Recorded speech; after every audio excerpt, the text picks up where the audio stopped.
Oh, ladies and gentlemen, I forgot to press fucking record on it. We spent 40 minutes discussing my toxic ex. No, it was a very short list of red flags in a relationship. Uh, with four items of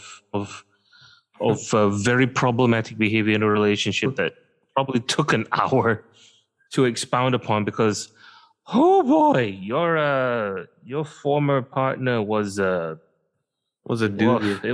it was a yeah. It was the oh my god. We can summarize. I'm very sorry. I felt like shit. I was like, man, this was a good hour of podcast.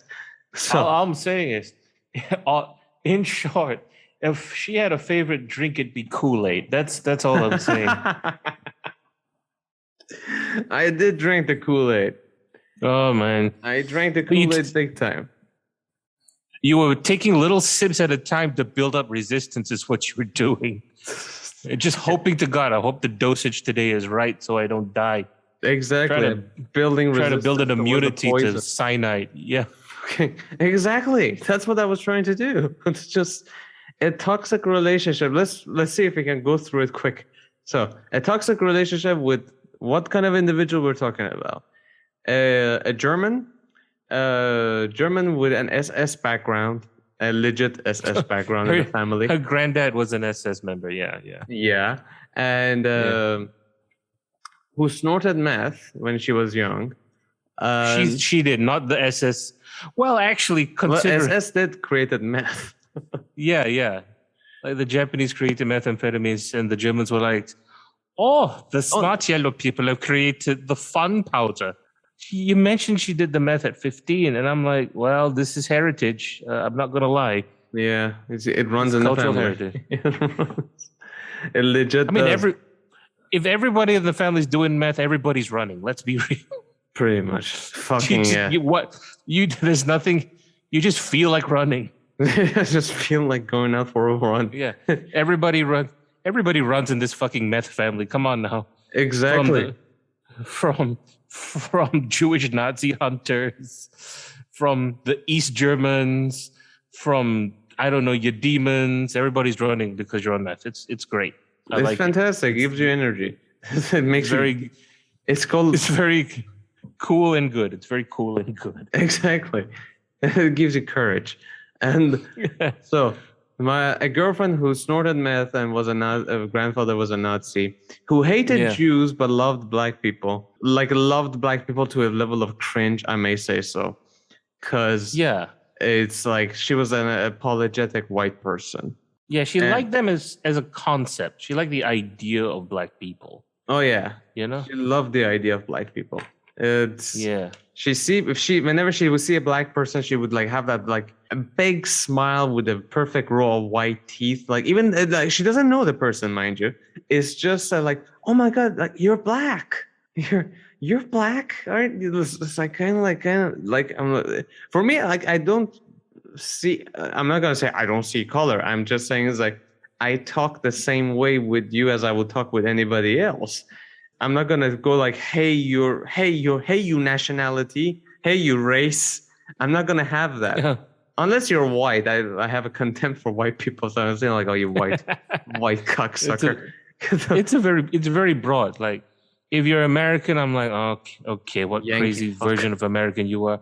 If you're British, I'm like, unless you're from certain parts of the country, if you're like from East London, if you're like from the posh parts of London, like West London, I guess, I'm going to assume you're going to be insufferable. If you're Scottish or Irish, I think we'll get along quite nicely. We get along just nice. Scottish and Irish, I respect.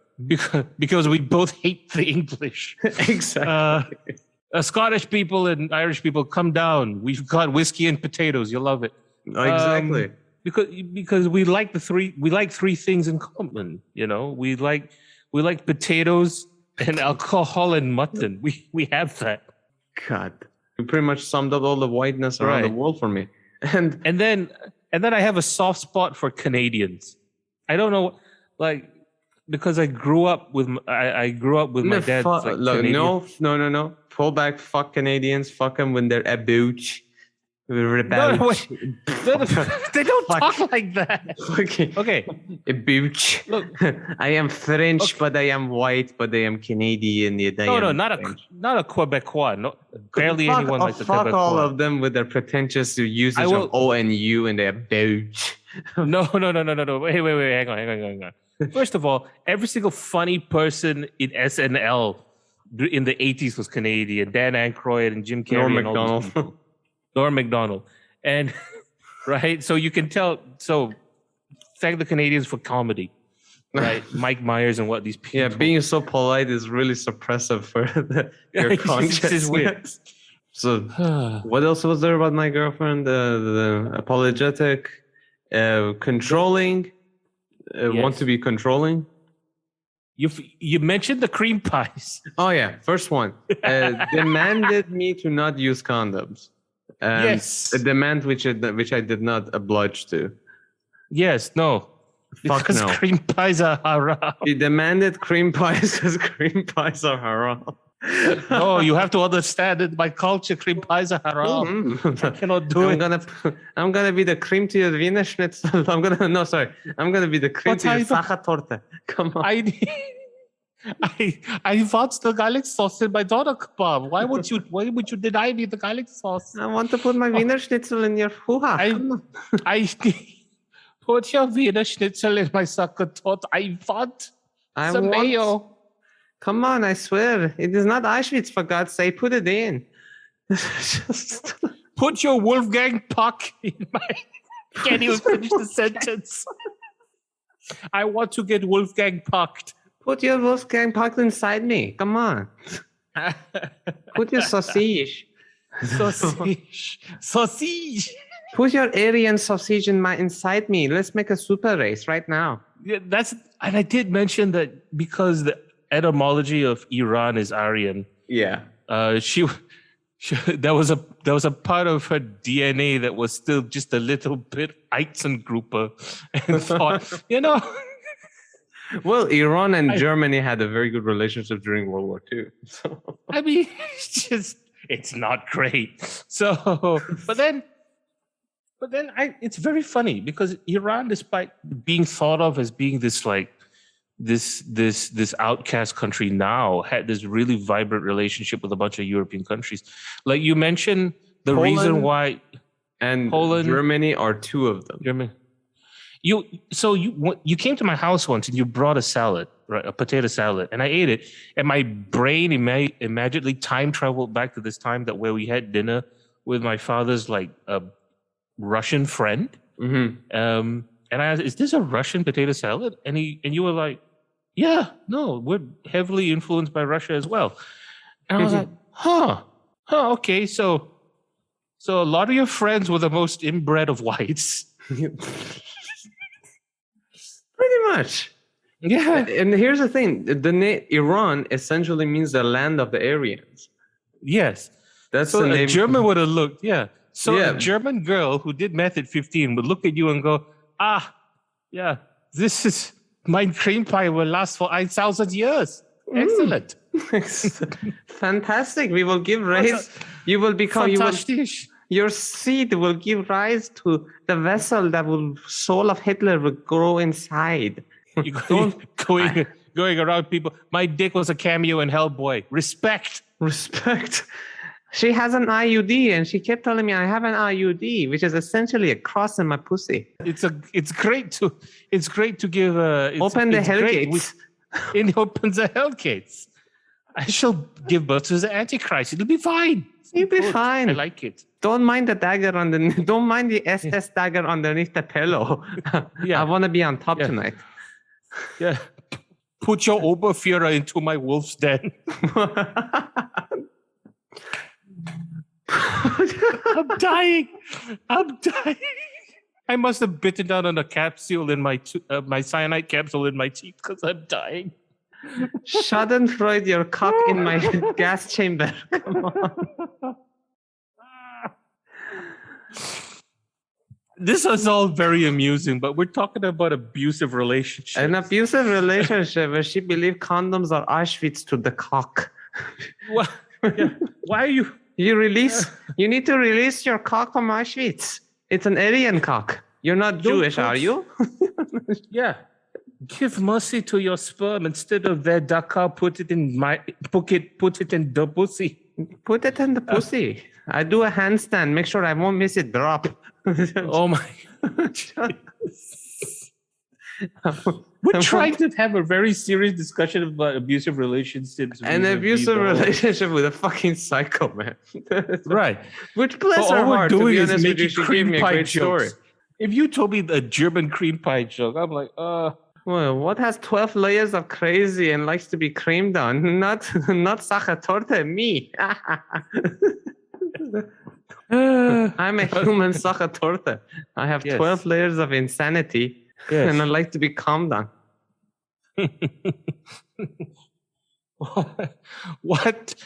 What likes to be stuffed, and you should never forget the cream. It's not a strudel, it's me.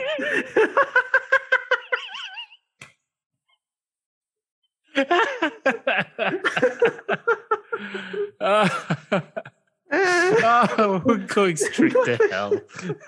I want you to glaze my insides like a Danish. Come on. Treat my pussy like a Danish. Yeah. Treat me like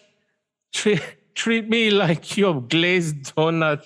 Ich bin ein Berliner.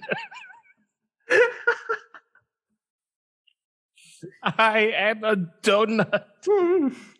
Think of my IUD as the Berlin Wall. Don't worry, you will never get across. Allegedly. Allegedly. Fucking Eichmann, my pussy. Let's do a role play. You pretend you're Jewish and I pretend I'm me.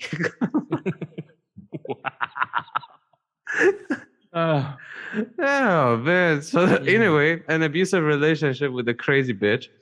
And first month was fantastic.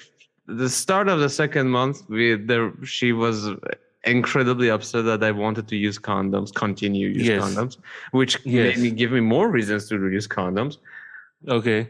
And just double bagging it, triple bagging it, fucking double bagging it, just wrapping it up, tying it with a string, just wrapping it up like it was a COVID corpse, just making sure. Oh, making sure every time we finish, you fucking tie the knot and keep it in your pocket if you have to, before you throw it away in the incendiary.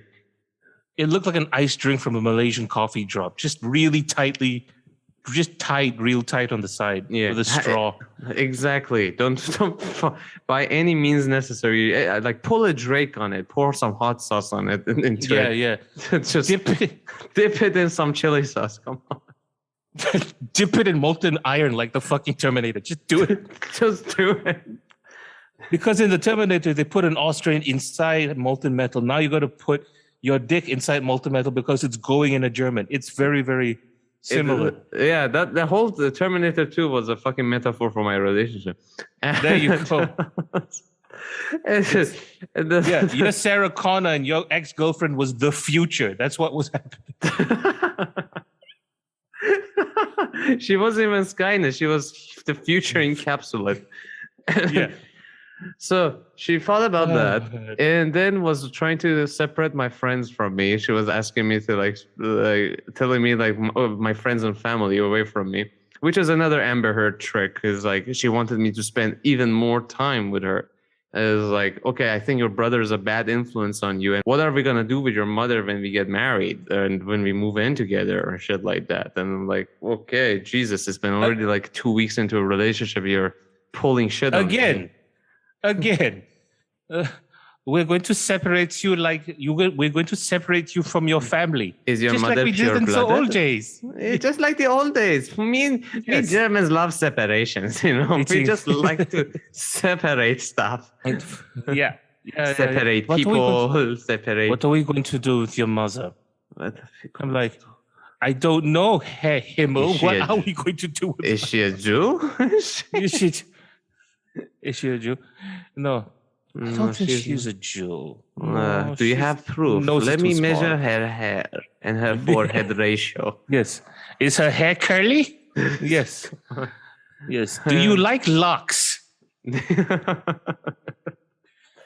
So she pulled that on, and and again, with people who doesn't know, the only upper hand I had was that I had already had a black belt in crazy pussy syndromes of other people. So I already none of the things that she would do came to me as a surprise, I wasn't dumb to her tips and tricks and her cycles.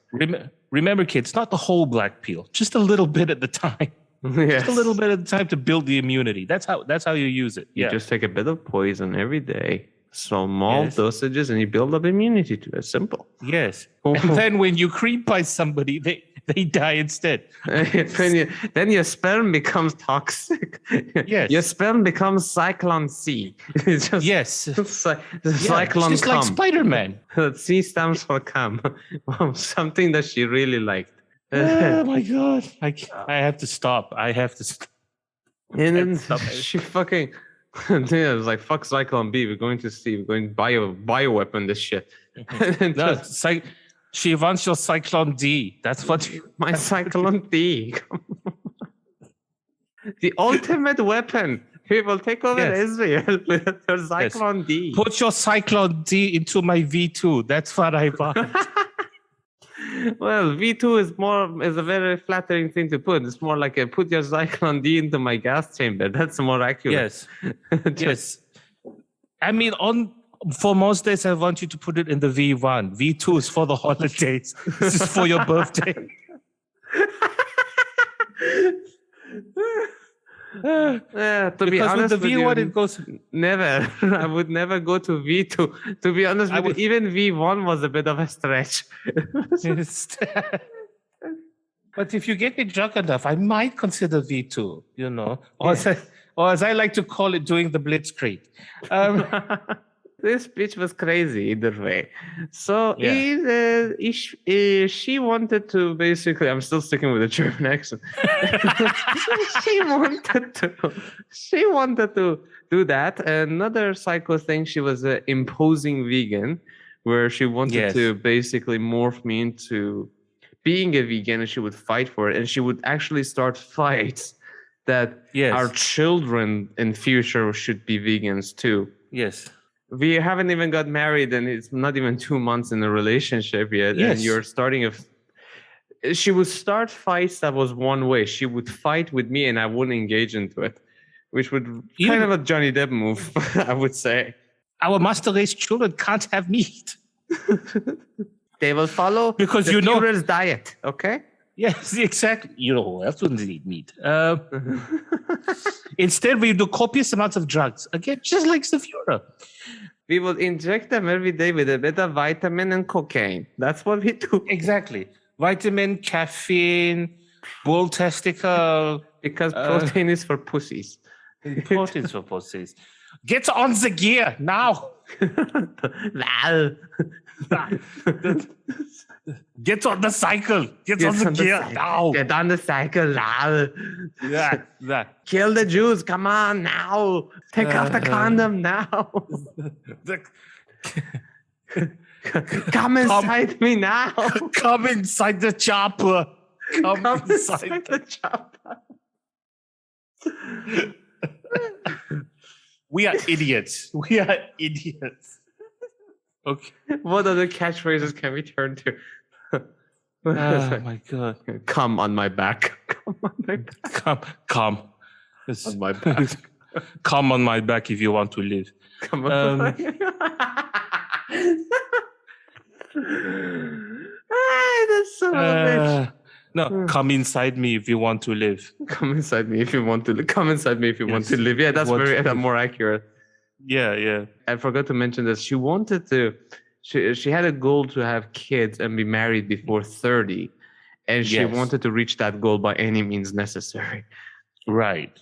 And that you could tell that was a bit of a motivating factor for her. And which was I'm not the right way to go about it. No one in their right mind would do that. And well, snorting meth, doing that with a family, being an imposing vegan, and would like fight me even I wouldn't like wanted to have a food that had meat in it. And she got angry at me for wanting to kill flies because that would be animal there were a couple of flies I wanted to kill on the table, and she saw that as animal cruelty. And mind you, I would always throw it back at her face if how ridiculous she was in some of these scenarios. I would enjoy that aspect. I wouldn't just sit and like be like taking it. I would just like turn it and send it back to her.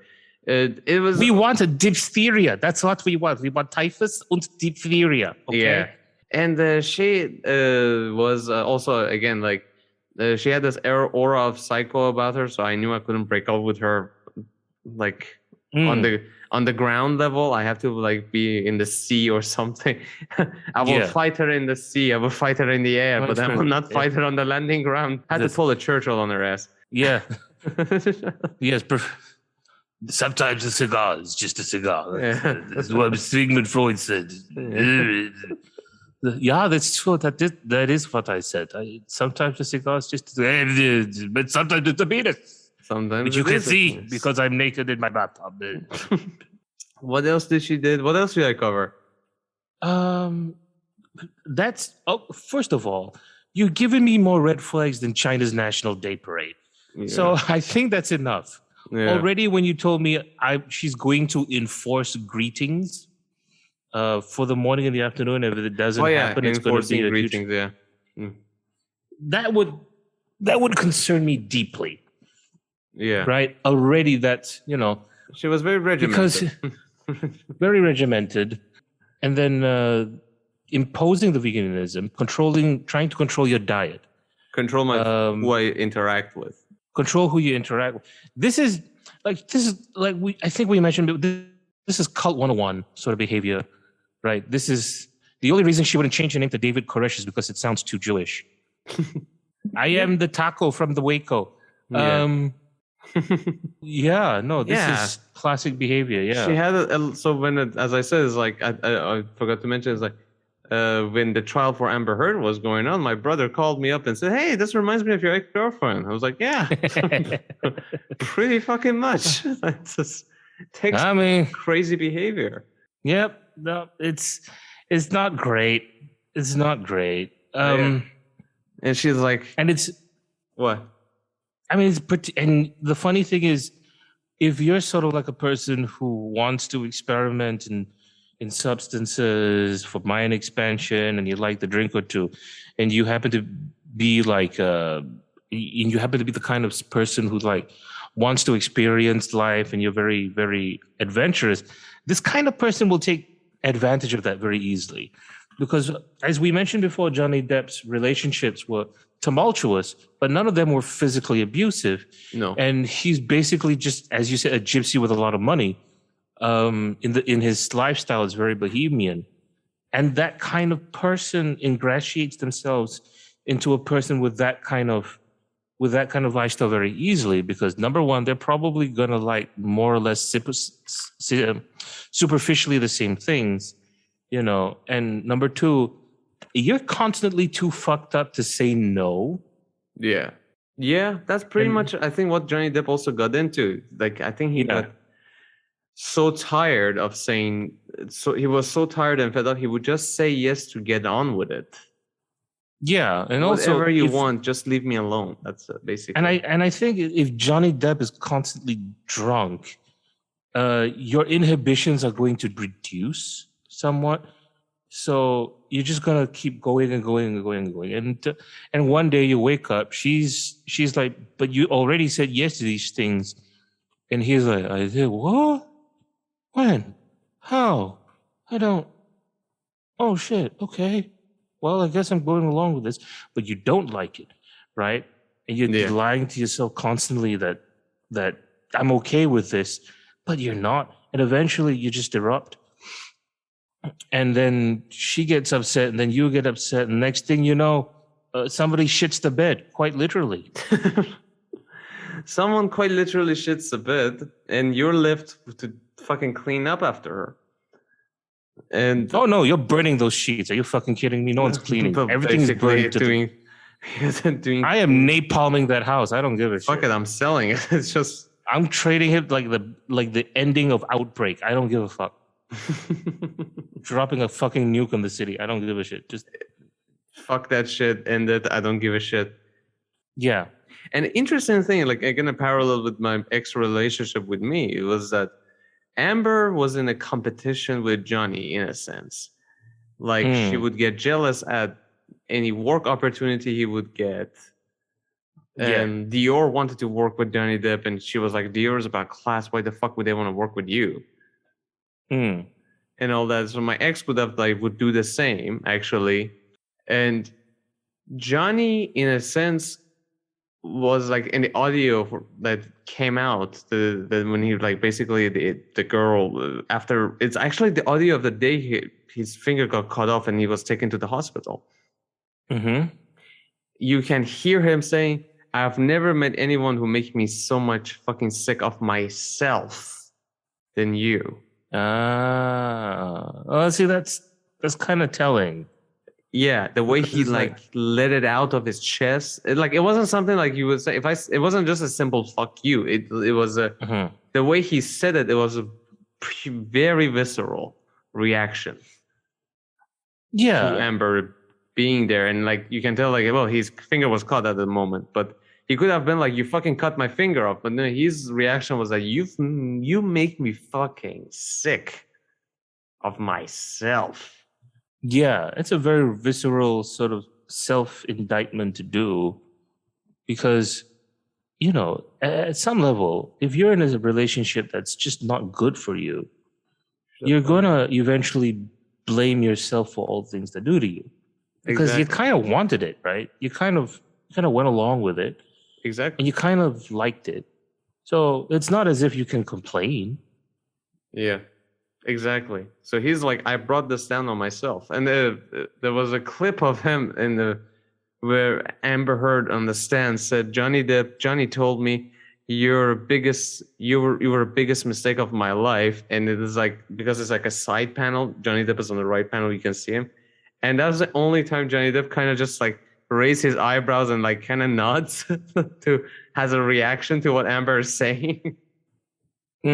It's like, you're the biggest mistake of my life, and Johnny Depp's kind of like, yeah, tell me about it. Well, I mean,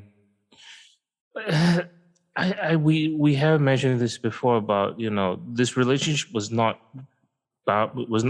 to not work, because none of them, one of them can't, and I don't think the other one wants to. I don't think Johnny's capable of handling somebody like Amber Heard, and I don't think Amber Heard wants stability. Not really. Amber Heard actually right now is in more pain than you can think, because she knows for a fact losing Johnny Depp for Amber Heard is peak Johnny Depp. Johnny Depp is Amber Heard's peak. Sorry, that's what I meant to say.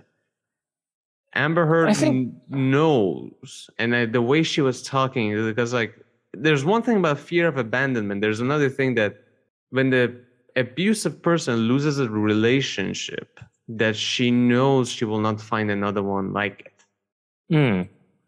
Because Johnny Depp overall treated her like a queen in the beginning, regardless of what the relationship went forward. And no other dude would, like, Elon Musk just took Amber Heard and fucked her in the ass and said bye. Yeah, I think in the case of Amber Heard and Johnny Depp, they came in with fairly sincere intentions, in the sense that it was like this friend I think I mentioned before, who got into a relationship with a model, and initially the relationship was very good because she was very sweet. She was probably very refreshed by the fact that, you know, he was just an ordinary kind of dude.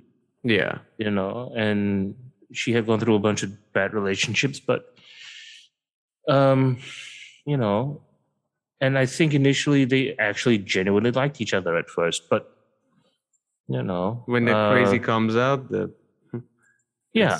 Everything changes. Same with my relationship. First, you kind of like each other. You're like, okay, there seems to be something very nice here.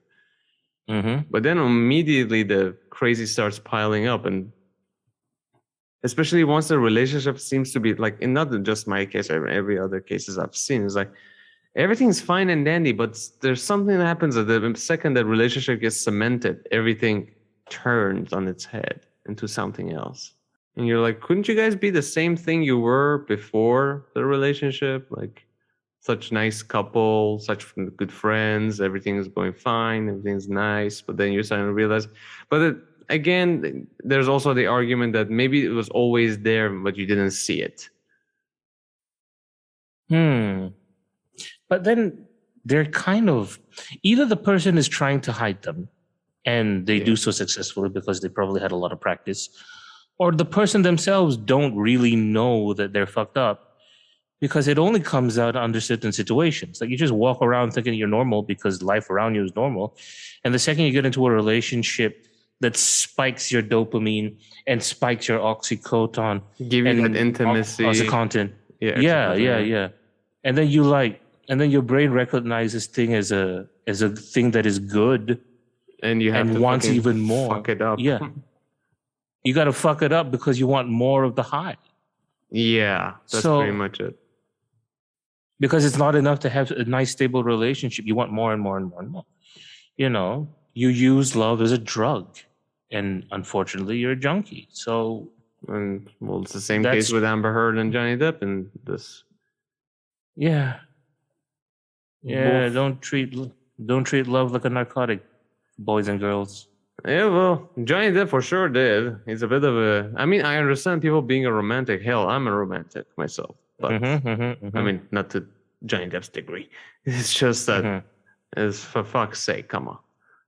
Oh, well, not like that. Like it's like he's too much of a romantic. Like, I'm telling you this: if you call someone your soulmate, go shoot yourself.